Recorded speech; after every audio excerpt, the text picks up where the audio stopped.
रहमान रहीम।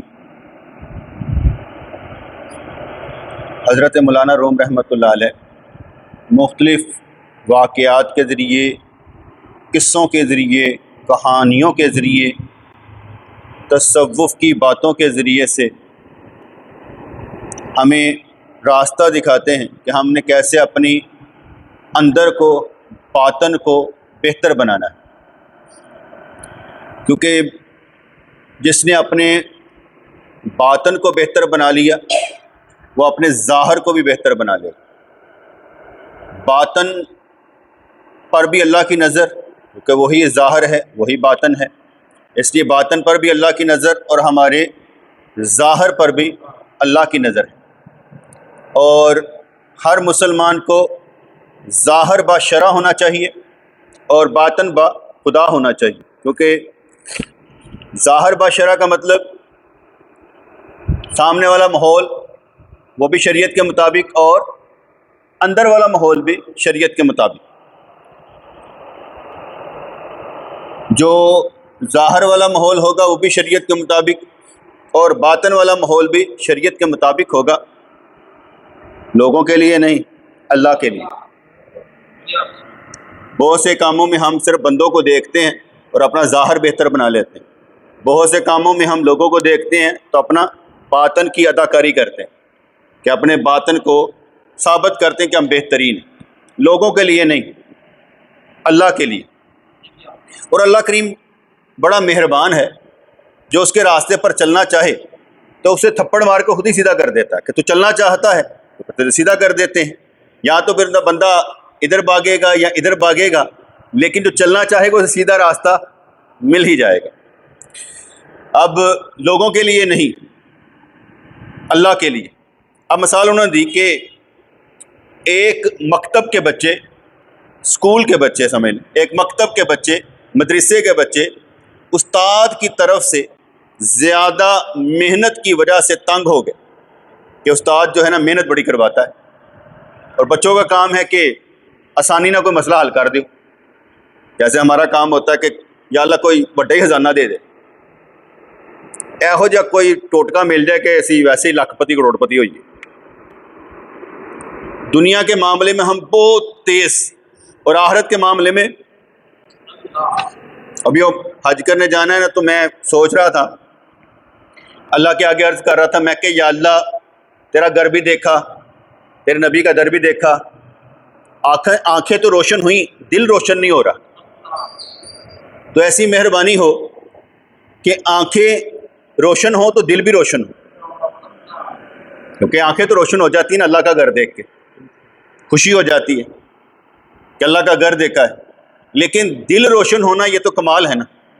इसलिए या अल्लाह आंखें तो रोशन हो जाती हैं हमारी, दिल रोशन नहीं हो रहा, मेहरबानी फरमा हमारा दिल रोशन कर।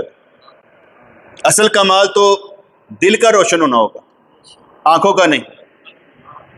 और ये भी एक तकब्बुर की किस्म होगी कि हम अल्लाह का घर देख कर करें मैंने अल्लाह का घर देखा है। अल्लाह ने हमारा घर नहीं देखा, हमने अल्लाह का घर देखा है। ठीक है ना। जैसे वो कहते कि इसने दुनिया को नहीं छोड़ा, दुनिया ने इसको छोड़ा है।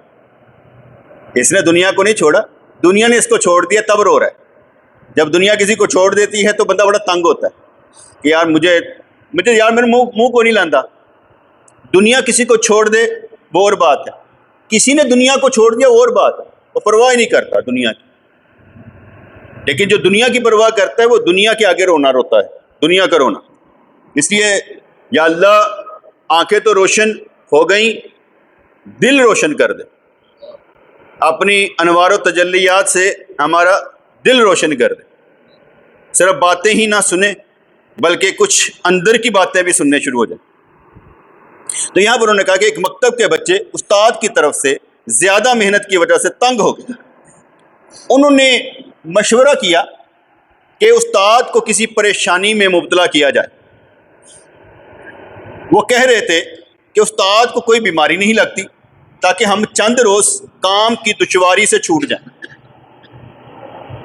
एक ज़हीन ने कहा कि वो उस्ताद से कहेगा कि आपका रंग जर्द क्यों हो रहा है, कहीं आपको बुखार तो नहीं है। इससे उस्ताद के दिल में कुछ वहम पैदा होगा। फिर दूसरा बच्चा यही कहेगा, उस्ताद को बीमारी का ख्याल और बढ़ेगा। इसी तरह मुसलसल सुनने से उस्ताद को अपनी बीमारी का यकीन हो जाएगा। सब साथियों ने ज़हीन बच्चे की तारीफ की और सब ने वादा किया कि कोई बात बदली नहीं करेगा। इंसानों की अक्लों में ऐसा ही फर्क है जैसे माशूकों की सूरत में। हजूर अलैहिस्सलाम ने फरमाया है कि इंसान की खूबी उसकी ज़बान में छुपी हुई है। लोगों में अक्लों का फ़र्क होता है, हर एक की अकल अलग-अलग, और मजाल है कोई ये समझे कि मेरी अकल कम है, हर कोई ये समझेगा मेरी अकल ज़्यादा है। पैसा दूसरों को ज़्यादा नज़र आता है, अकल अपनी ज़्यादा नज़र आती। लोगों में अक्लों का फ़र्क होता है। अकलें तजर्बाकार लोगों की राय से बढ़ जाती। आपने कहीं जाना है तो अक्लमंद बंदों से मशवरा करेंगे, वो आपको अच्छी राय देंगे, जिससे आपका उस रास्ते पर चलना आसान हो जाएगा। तजर्बाकार बंदों से सवाल करने से तजर्बे में इजाफा हो जाता है, काम करना आसान हो जाता है। लोगों में अक्लों का फ़र्क होता है। अक्लें तजर्बाकार लोगों की राय से बढ़ जाती, और बाज़ औक़ात बच्चे वो ख्याल ज़ाहिर कर देते हैं कि बूढ़े कभी सोच भी नहीं सकते। अकल की वो ज़्यादती जो फितरी है वो इससे बेहतर है जो कोशिश और तालीम की वजह से हासिल हो। क्या समझ आई?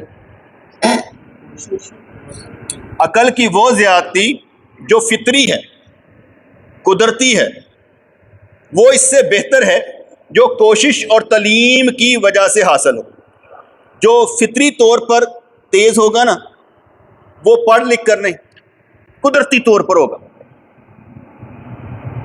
कुछ बंदे होते हैं कि वो पढ़े लिखे कम होते हैं, ज़हीन बहुत होते हैं, ज़हीन बहुत होते हैं, ये फितरी तौर पर होता है। सुबह हुई तो ज़हीन बच्चा आगे आया, उसने उस्ताद को सलाम किया और बोला, खुदा खैर करे, आपके चेहरे की रंगत पीली है। उस्ताद ने कहा, नहीं नहीं, मुझे कोई तकलीफ नहीं है, जाओ बैठ जाओ। उस्ताद ने इनकार कर दिया, लेकिन कुछ वहम उसके दिल में बैठ गया, यार ने मेरा चेहरा देखा है तो कुछ ना कुछ है ना, क्या पीला चेहरा नजर आ रहा है। दूसरा लड़का अंदर आया, उसने भी वही कहा, तो वहम थोड़ा सा और बढ़ गया। यार दो तीन ना झूठ बोल सकते, एक ही बोल सकता है ना, तो इन्हें भी वही गल की। इस तरह सुनते सुनते सुनते उस्ताद हैरानी में पड़ गया। बिल्कुल इसी तरह लोगों के सजदों ने फिरऔन के दिल को बीमार कर दिया। एक ने सजदा किया, दूसरे सजदा किया, तीसरे सजदा किया, उन्हें कहा मैं अल्लाह, इन्ने लोग मेरे सजदा करने वाले। वहम बढ़ जाता है और वो खुदाई के दावे पर दिलेर हो गया। वहम और गुमान नाकस अकल के लिए मुसीबत होते हैं। वहम और गुमान नाकस अकल के लिए मुसीबत होते।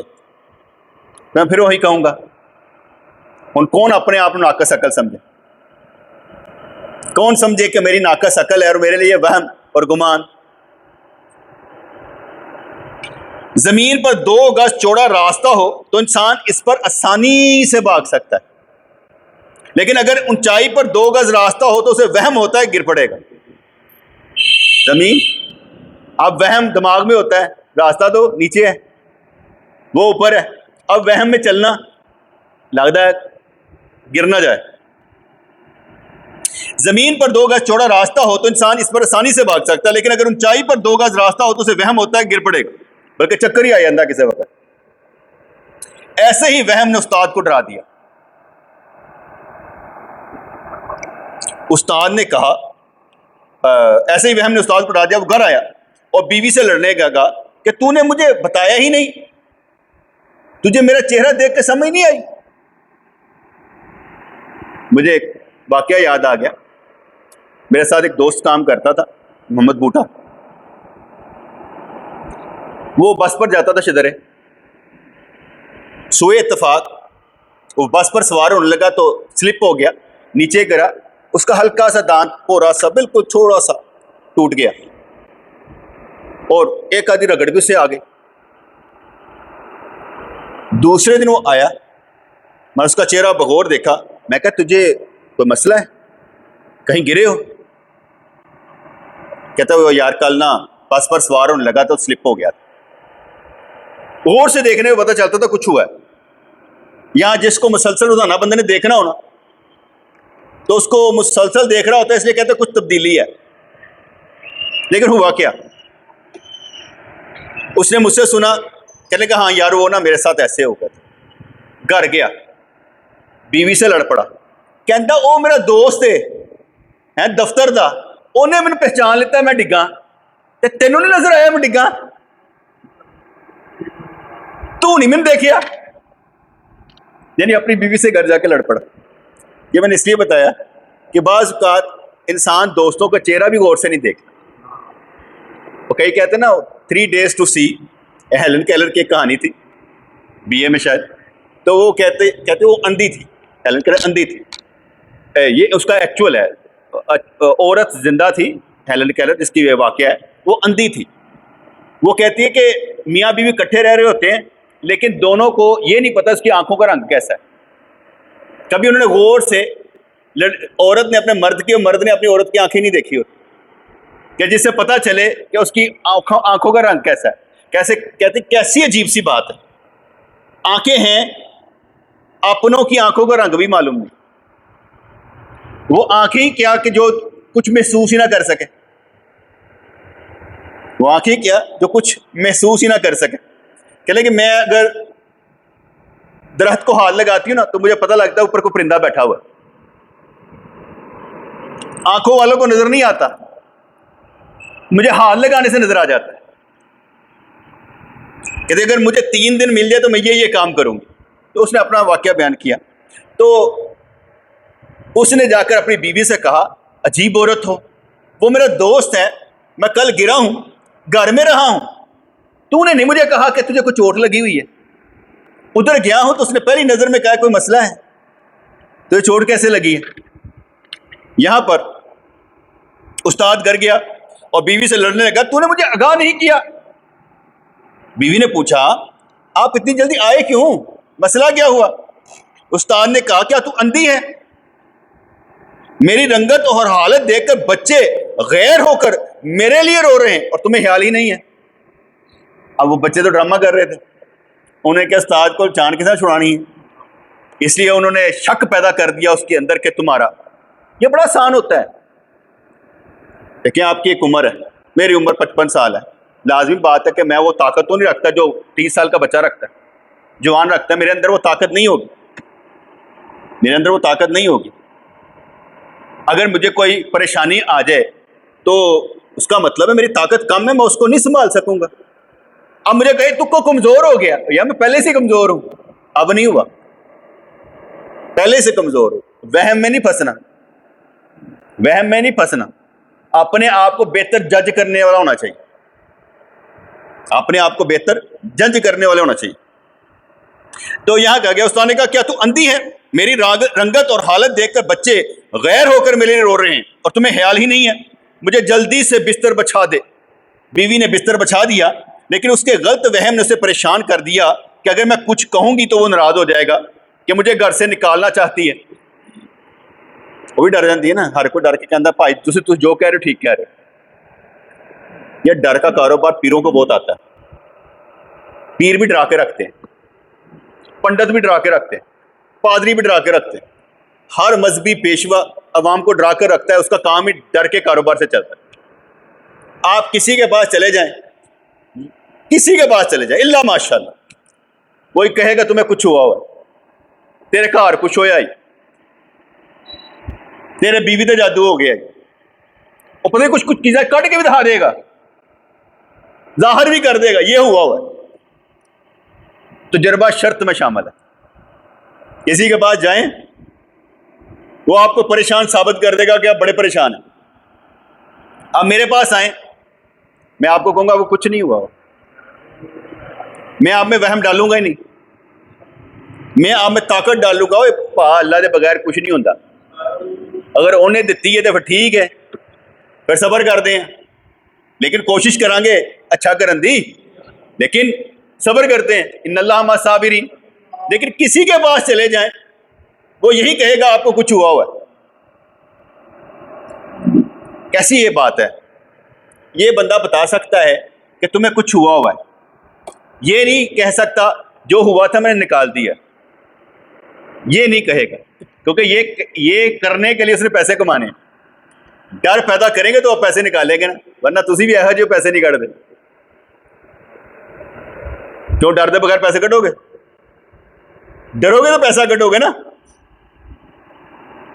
कहते कि गरीबों को उम्मीद होती है हम अमीर हो जाएंगे, अमीरों को खौफ होता है कहीं गरीब ना हो जाए। ये जितनी भी देगे दी जाती है ना, अमीर देते हैं। अच्छा, अल्लाह वास्ते देते हैं? अपने ईमान से बताएं। खौफ से देते हैं गरीब ना हो जाए।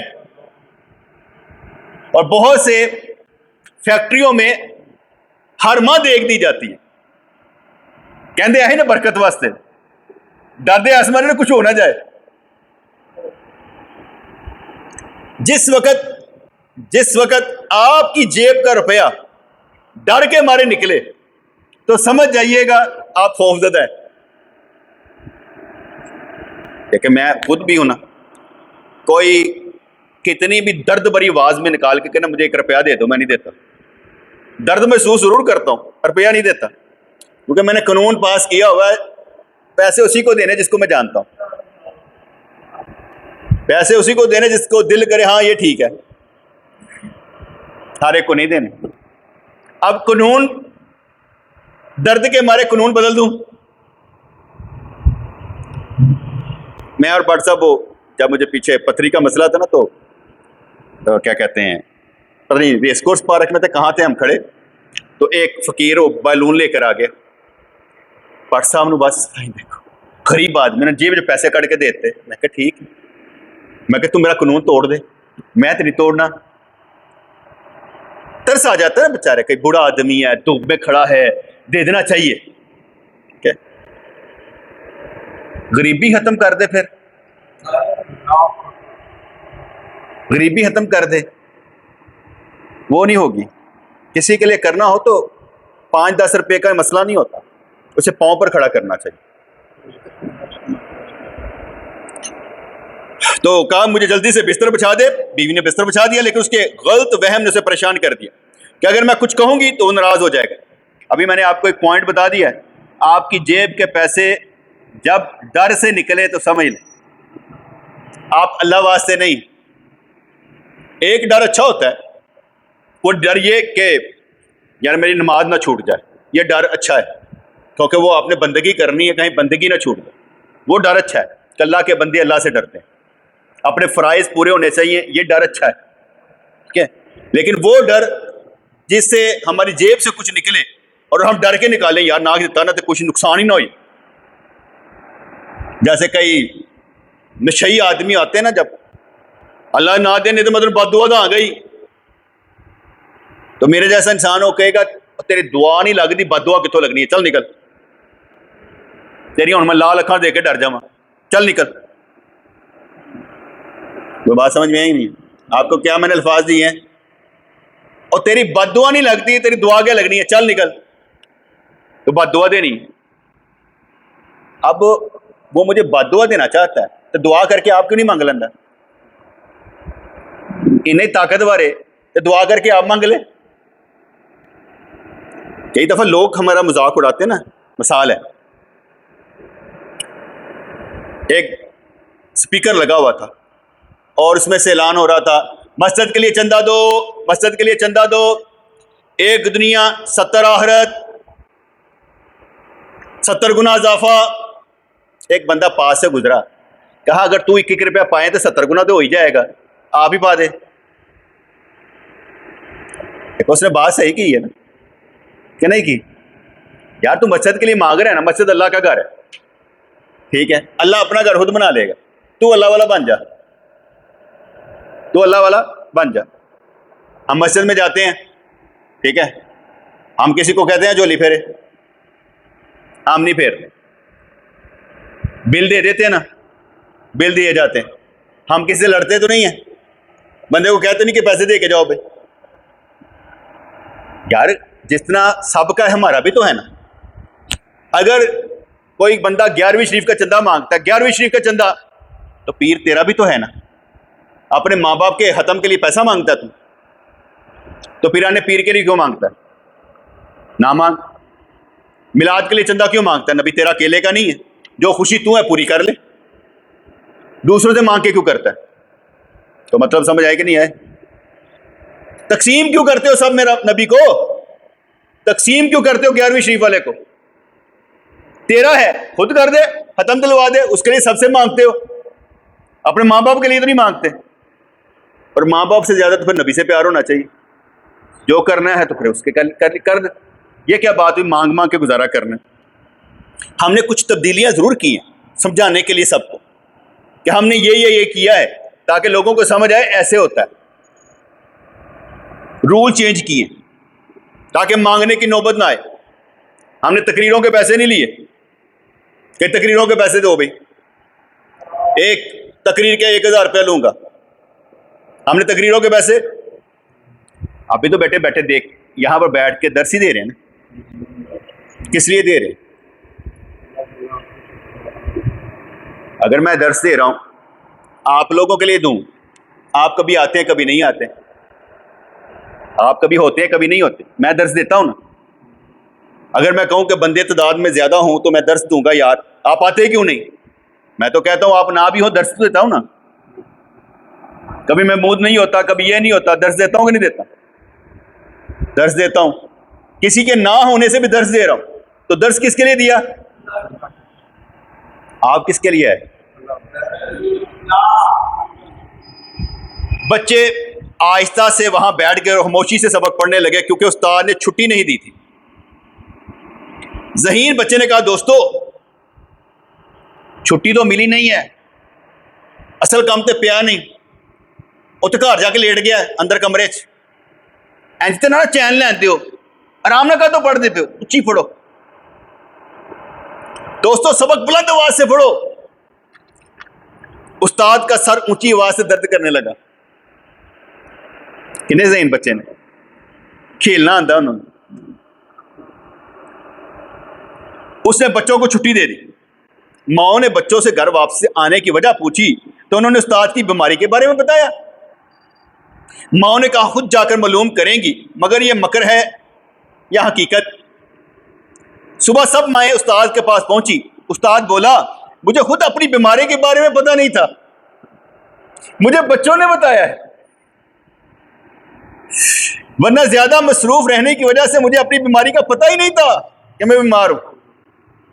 अगर इंसान पूरा किसी ख्याल में मसरूफ हो तो अपनी तकलीफ से बेखबर हो जाता है, इस जगह मगन हो जाए।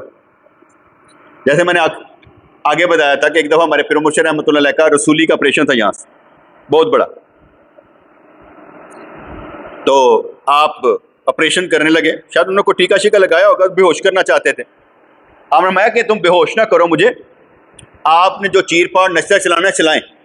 कहा साईं कट जाएगा, तकलीफ का तुम करो जो काम करना। आप फरमाते कि डॉक्टर ने मुझे बड़े हैरत से देखा। उसके बाद उसने वो चाकू से वो सारा मुआद निकाला, अंदर से इतना खप्पा पड़ गया। वो खप्पे में वो क्या कहते हैं, पॉलिडीन वगैरह लगाते हैं, पट्टी लगाते हैं, फिर बांध देते हैं। कहते हैं वो आधा घंटा पौना घंटा लगा, मैं सूरह यासीन पढ़ता रहा, वो मेरी शक्ल देखता रहा। जब ऑपरेशन खत्म हुआ तो मेरे कदमों में गिर पड़ा। कहता मैं वलियों को गालियां निकाला करता था। मैंने पहली दफा देखा है ऐसा बंदा कि जो अल्लाह का वली है, जिसे तकलीफ ही नहीं हुई। अब वो मसला क्या था, उनके अंदर जो महवियत थी अल्लाह के लिए वो ज्यादा थी बनिस्बत अपने जिस्म की तकलीफ। जब महवियत अल्लाह के लिए ज्यादा हो तो जिस्मानी तकलीफ लगती नहीं। कभी ये वक्ती तौर पर ले ली जाती है, यानी ध्यान इस तरफ लगा लिया जाता है इतने जज्बे के साथ कि उधर ही महवियत रहती है, अपना पता नहीं लगता। ठीक है। और कभी कुदरती तौर पर ही ज्यादा हो जाती है, जैसे मजूबों में होती है। फिर उसने कहा कि आप मेहरबानी करें, मेरे घर में नरीना औलाद नहीं है, आप मेरे लिए दुआ करें कि मुझे अल्लाह ताला बेटा दे। हमने कहा हम अल्लाह नहीं है, दुआ करेंगे अल्लाह तुझे बेटा दे।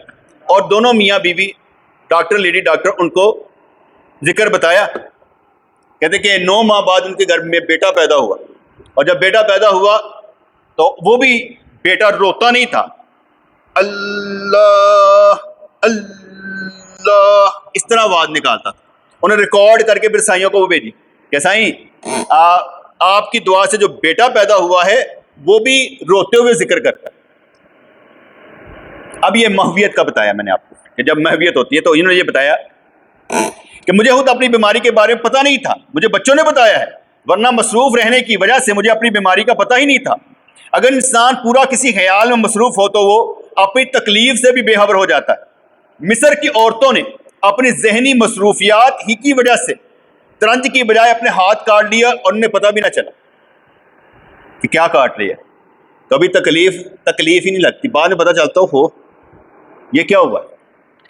वो तकलीफ जो है, कई काम करने वाले ऐसे होते होंगे सही जिनको बाद में पता लगता है यार मुझे कई दफ़ा चोट लगती है तो मुझे ये नहीं पता लगता लगी क्यों है, ये जो जख्म बना था ये बना कब है, नहीं पता होता। दिमाग कहीं और काम कर रहा होगा ना, तो जब लगी पता ना लगा, जब पता लगा तो पता ना लगा अब किस वजह से लगी। ठीक है, फिर फरमाने लगे जान लो कि हमारा जिस्म लिबास की मानद है, तो पहनने वाले को तलाश कर ले। क्या कहा? हमारा जिस्म लिबास की मानद है, पहनने वाले को तलाश कर ले। कि पहना किसने हुआ? अब कितने आसान अंदाज में समझाया यार। ये जरा पूरा जिस्म है ताड़ा, जो लबादा है ओढ़िया किन्ने होया? ताड़ी रूह ने। ते तू रूह को तलाश कर ले। जान लो कि हमारा जिस्म लिबास की मानद है, तो पहनने वाले को तलाश कर ले। कैसे आसान से लफ्ज है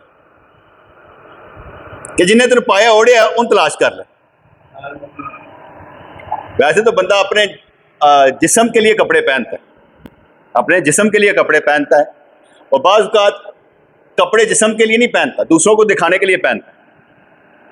और कहा यह जाता है कि लिबास वो होता है जो तेरी हिफाजत करे, वो लिबास नहीं है जिसकी हिफाजत तुझे करनी पड़े। हर वो लिबास जिन्हें टुक लगन दे नाल, जो फटन दे नाल तन तकलीफ होए, तो समझो या तुझे लिबास खरीदिया सी वो किदे वास्ते सी? आपके जिस्म के लिए नहीं था, बल्कि आपने लोगों के लिए पहना हुआ था। अक्सर औकात हमने देखा होगा, आपको नया कपड़ा पहनते हैं, अचानक वही अच्छा कीमती कपड़े को टुक लग जाता है, हाँ हाँ ही लग जाता है। ऐसी जिवें साइकिल से आनी चाहिए। बंदा कहते यार अभी पहना था, नया था। वो असल का ना की होंदा नूं काला बट्टू, काला तिल, ऐसे में जो इंज करके थोड़ा जिहा लगदा ना, वो काला तिल लग जाता है। हुण सारिया नज़रां तो जिहड़ा ना जिन्हें देखना ना ते फटिया है, नज़र वट्टू पै गया, हुण नहीं पाएगा, इसलिए कि कपड़ा फट गया है और कपड़े को मसला हो गया। तो कहने लगे जान लो कि हमारा जिस्म लिबास की मानद है, तू पहनने वाले को तलाश कर ले। तुम्हारी रूह ज़ाते बारी से मुतल्लिक है। ख्वाब में तू जो हाथ पांव देखता है वो उस मादी जिस्म के नहीं होते, यानी तो अपने ज़ाहरी बदन के अलावा भी एक बातनी बदन रखता है। तू जान के इस ज़ाहरी जिस्म में से निकल जाने से ना डर। रूह के जिस्म से निकलने के बाद भी एक जिंदगी है और उसकी परवाज़ बहुत बुलंद है। यानी इस जिस्म से जब ये रूह निकलेगी तो फिर भी एक जिंदगी है, लेकिन जब तक ये निकलेगी तब तक समझ नहीं आए। लख टोटके ला लो नहीं समझ आए, जब निकलेगी तभी समझ आए। किसी मजहब, दीन, इंसान, कोई भी मौत कहीं भी हो, किसी भी जगह पर हो, आपने कभी देखा है कि उन्होंने चिट्टे लिबास पाते हैं? ज्यादातर हर जगह पर चिट्टा सफेद लिबास हो, ਉਹ ਇੰਝ ਹੀ ਕਰਕੇ ਨਾ ਉਹ ਤਖਤੇ 'ਤੇ ਪਿਆ ਹੁੰਦਾ ਜੀ, ਉਹ ਤਖਤੇ 'ਤੇ ਪਿਆ ਹੁੰਦਾ, ਫੱਟੇ 'ਤੇ ਪਿਆ ਹੁੰਦਾ, ਕਿਸੇ ਵੀ ਮਜ਼ਹਬ में चले ਉਹ ਫੱਟੇ 'ਤੇ ਪਿਆ ਹੁੰਦਾ। ਉਹ ਮਰੇ ਹੋਏ ਦੀ ਕਦਰ ਕੋਈ ਨਹੀਂ ਜੀ ਹੁੰਦੀ, ਉਹ ਇਕੱਲਾ ਹੀ ਪਿਆ ਹੁੰਦਾ ਜੀ, ਉਹ ਨਾਲ ਕੋਈ ਲਾ ਕੇ ਨਹੀਂ ਸੁੱਤਾ ਹੁੰਦਾ, ਇਕੱਲਾ ਹੀ ਪਿਆ ਹੁੰਦਾ। ਉਹਨੂੰ ਦੇਖ ਕੇ ਬੰਦਾ ਕੋਈ ਰਸ਼ਕ ਨਹੀਂ ਕਰਦਾ, ਕੁਛ ਨਹੀਂ ਹੁੰਦਾ कि यार क्या बात है दी जगह तो मैं होंदा, कुछ नहीं होंदा, बल्कि जान छुड़ाता है, चल यार कोई गल नहीं, हाले मेरी बारी तो नहीं ना आई, अभी मेरी बारी नहीं आई, वो जान छुड़ाता है। आनी सब की है, आनी सब की है, रहना किसी ने नहीं, मर सब ने जाना। बेहतरीन इंसान वो होगा जिसकी मौत अच्छी हो। सबसे बड़ी मोहब्बत अपने आप से करो, लेकिन मोहब्बत वो जिसमें अपनी सलाह हो। सारी मोहब्बत हमने, सारी कुर्बानियां हमने अपने बच्चों के लिए रखी होती, बच्चों का मुस्तकबिल बनाने के लिए रखी होती, बीवी बच्चों के लिए रखा होता है, रिश्तेदारों के लिए भी कम ही होता है, अपनी औलादों को पालने के लिए उनके लिए मकान बना, ये कर वो कर, सब कुछ करते हैं। ऐसे ही है ना, मैं कल्ला तो नहीं, तुम सारे ही हो ना, ऐ नहीं तुम कह सकते भाई तुम कल्ले ही हो जो सोचते अपनी औलादा का। मैं तो चलो औलादा का भी सोच के दूसरे का भी सोच लेना कभी कभी, ठीक है ना। तो हर कोई अपनी औलाद को सेव करना चाहता है, मज़ा उदों आएगा जो अपने आप को सेव करे, अपने आप को बचा के लैके जाएगा तद। ये औलादे भी तो फितना ही है ना, औलादे भी तो फितना ही है। चलो इसका अंदाज़ा लगा लेते हैं, अंदाज़ा लगाते। शादीशुदा होने के बाद कोई फर्क पड़ता है कि नहीं पड़ता?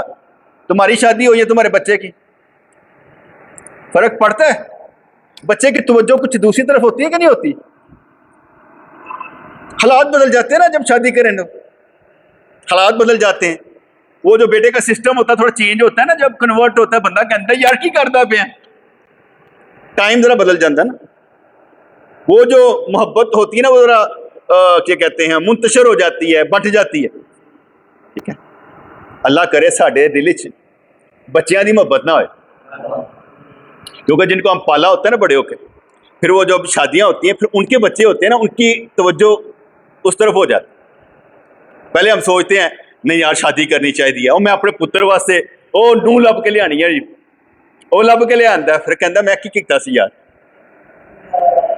सोचा कुछ तो हुआ कुछ है। अब उसकी जिंदगी का भी रूट वो है जो तेरा था, तू भी बच्चों को पाल रहा था, अब वो भी बच्चों को पालेगा। जो मोहब्बत तुझे अपनी बीवी से, अब उसे अपनी बीवी से होगी। ये चेंज जरूर आएगी, ऐसा नहीं होगा कि बंदा पीछे नहीं देखे। चलो इस तरह इसको इस तरह भी और कर ले। बूढ़े से मोहब्बत होती है कि जवान से? माँ बाप बूढ़े हो जाए और बच्चा हो, बच्चे को प्यार करेंगे माँ बाप को? माँ बाप को क्यों नहीं? वो लंगे ना कहते, माँ बाप का अपना सब्र, लेकिन अपने घर में अपने माँ बाप को पूछना जरूर चाहिए। कुछ भी हो, मेरे ख्याल से एक आदत जरूर डालनी चाहिए कि पूछें तन कोई मसला तो नहीं, तन कोई मसला तो परेशानी तो नहीं, तबीयत ठीक है, बुखार तो नहीं, अगर कुछ हो मैंने पहले दसना, ये कहना चाहिए। उससे क्या फ़ायदा होता है कि आपने एक आदत डेवलप की है, और उसको इस तरीके से डेवलप करना है कि उन्हें पता हो कि इन्हें मैंने किया है, ना दसिया तो नाराज़ होएगा, पहली गल। दूसरी गल कि भाई उन्हें पता हो कि मेरा एहसास करता पे, मेरा एहसास करता। नंबर 3 यह भी करना है कि मैंने भी पूछो, ऐ नहीं कि सिर्फ मैं तुम पूछना, तुसी भी मैंने पूछो कि पुत्र तू ठीक है ना। इस तरह बेटे सिखाना पड़ता है ना, इस तरह सिखाना पड़ता है। तो फरमाने लगे तू जान के इस ज़ाहिरी जिस्म में से निकल जाने से न डर, रूह के जिस्म से निकलने के बाद भी एक जिंदगी है और उसकी परवाज बहुत बुलंद। वो निकलन तो पहले जो दर्दां ने ना वो नहीं खत्म होंदियां। दर्द बड़ा बेदर्द होंदा ना, तो वो निकलन तो जानी है, लेकिन जो निकलन तो पहले दर्दां ने ना ये नहीं चाल लैन देंदियां, ये सबर नहीं करन देंदियां। जिसमें अंसरी के किसी हिस्से के अलग हो जाने से रूह में नुकसान नहीं आता है। ये आपका हाथ कट गया था, कट गया, गिर पड़ा, रूह उसकी अलहदा हो गई है। रूह उसके आपके कट जाने से वो हाथ बेकार हुआ है, रूह ਤੁਹਾਡੇ अंदर ही है। अब उस हाथ में रूह नहीं है, उसको आप कबों को डाल दे, चीर फाड़ दे, उसे तकलीफ नहीं होगी, आपको तकलीफ नहीं होगी, क्योंकि वो अलहदा हो गया, हाथ कट जाने से अलहदा हो गया। जिसमें अंसरी के किसी हिस्से के अलग हो जाने से रूह में नुकसान नहीं आता। कहते एक किस्सा सुन ले, सुना दें कि कल सुनाएं। एक पहाड़ में एक दरवेश मुकीम था और तन्हाई में जिंदगी गुजारता था। हदीस शरीफ में आया है, हदीस शरीफ में आया है, हर शख्स के लिए वो काम आसान कर दिया गया है जिसके लिए वो पैदा किया गया। गल समझ आई जी कि नहीं? मैं जरा ठहर ठहर के बोले। हदीस शरीफ में है कि हर शख्स के लिए वो काम आसान कर दिया गया है जिसके लिए वो पैदा किया गया। हूँ तुम जिस वास्ते पैदा किए गए उन मुख्तलिफ माने तुम समझोगे। वो कहेगा जी मैं देगे पकाने वाला हूँ, मेरे लिए ये काम आसान कर दिया गया, हालांकि उससे पहले वो बाल काटता था, उसके लिए वो भी आसान था। ठीक है, अगर ये तीसरा काम कर लेगा तो वो भी उसके लिए आसान है। अब काम की नोयत से आप देख रहे, किसी वक्त आप इबादत की नोयत से देखेंगे, ठीक है, किसी वक्त आप दुश्मनी की नोयत से देखेंगे। कैसे कि इसके लिए आसान कर दिया गया है मुझ पर मुजरमाना हमला करना, इसके लिए आसान कर दिया गया है मेरा इम्तिहान बनना। यह मुख्तलिफ पैराए में है, एक बात में नहीं, मुख्तलिफ पैराए में है। हदीस शरीफ में है कि हर शख्स के लिए वो काम आसान कर दिया गया जिसके लिए वो पैदा किया गया। उस दरवेश को लोगों में रहने के बजाय तन्हाई में रहना पसंद था। कहते हमारे हाथ पांव भी किसी काम में तभी हरकत करते हैं अगर उस काम की दिली ख्वाहिश पैदा हो। अगर दिल में ख्वाहिश पैदा ना हो तो काम नहीं करते। इसी तरह आलम बाला की तरफ मिलान सआदत की अलामत है और नेक कामों के सादर होने का सबब बनता है। आलम बाला की तरफ मिलान रगबत, उते जांदी, प्रवास, उरूज, नेक कामों के सादर होने का सबब बनता है। दुनियावी कामों की तरफ मिलान तबाही का सबब है। अक्लमंद वो है जो तबाही से पहले तबाही के सबब की इस्लाह करे। जाहल तबाही के बाद होता है जो बेसूद होता है। दुनियावी जिंदगी अगर आखिरत की रसवाइयों से निजात हासिल कर ले तो हशर में नदामत से बच जाएगा। आज ले उनकी पनाह, आज मदद मांग उनसे, कल ना मानेंगे कर क़यामत में मानेंगे। क्या समझ आ गई ना? आज ले उनकी पनाह, आज मदद मांग उनसे, कल ना मानेंगे कर क़यामत में मानेंगे। आज जो करना ना आज ही करें, ठीक है, कल की बात नहीं करनी, ठीक है जी। मज़ा हमें भी आता है, ये नहीं कि नहीं आता, मज़ा हमें भी आता है कि यार जो कुछ होना है, जो कुछ होगा वो अल्लाह की तरफ से, ठीक है। जब अल्लाह की तरफ से है तो शिकवा किस बात का? वो कहते ना कि हिंदुओं की एक मिसाल समझाई थी उन्हें कि बारिश का ज़माना था, कीचड़ का ज़माना था, तो उन्होंने जरा वो कि ना बुत राम वो आ रहा सी तो ਉਹਦੇ पैर थले कोई चीज़ आई। जब पैर थले चीज़ आई ना, पाँव के नीचे चीज़ आई, तो वो पीछे मुड़ा, उसने कहा कि कोई चीज़ आई है। देखा तो एक डड्डू सी, मेंढक, और वो पाँव में फिस गया था, करा रहा था। उसने मेंढक को पुकार कर कहा, यार तूने जब मैंने पाँव रखा पुकारा ही नहीं, चीखा ही नहीं, बोला ही नहीं। कहते यार मैंने कोई हो ठोकर मार दे तो मैं राम राम करदा, अज तेरा ही पैर आ गया तो मैं किन्नू पुकारदा। कहानी बस इन्नी।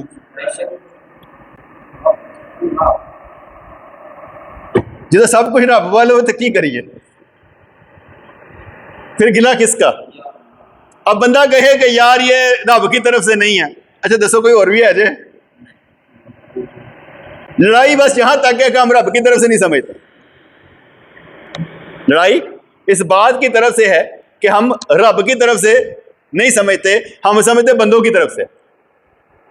लेकिन मैं ये नहीं कहता कि इंसान जो है वो अपनी इस्लाह ना करे, अपनी फिक्र ना करे, करनी चाहिए, अच्छा बनना चाहिए। रब्बना तक़ब्बल मिन्ना इन्नका अंतस समीउल अलीम व तुब अलैना इन्नका अंतत तव्वाबुर रहीम। या अल्लाह या रहमान सब्बितना अल ईमान। आमीन बिरहमतिका या अरहमर राहिमीन।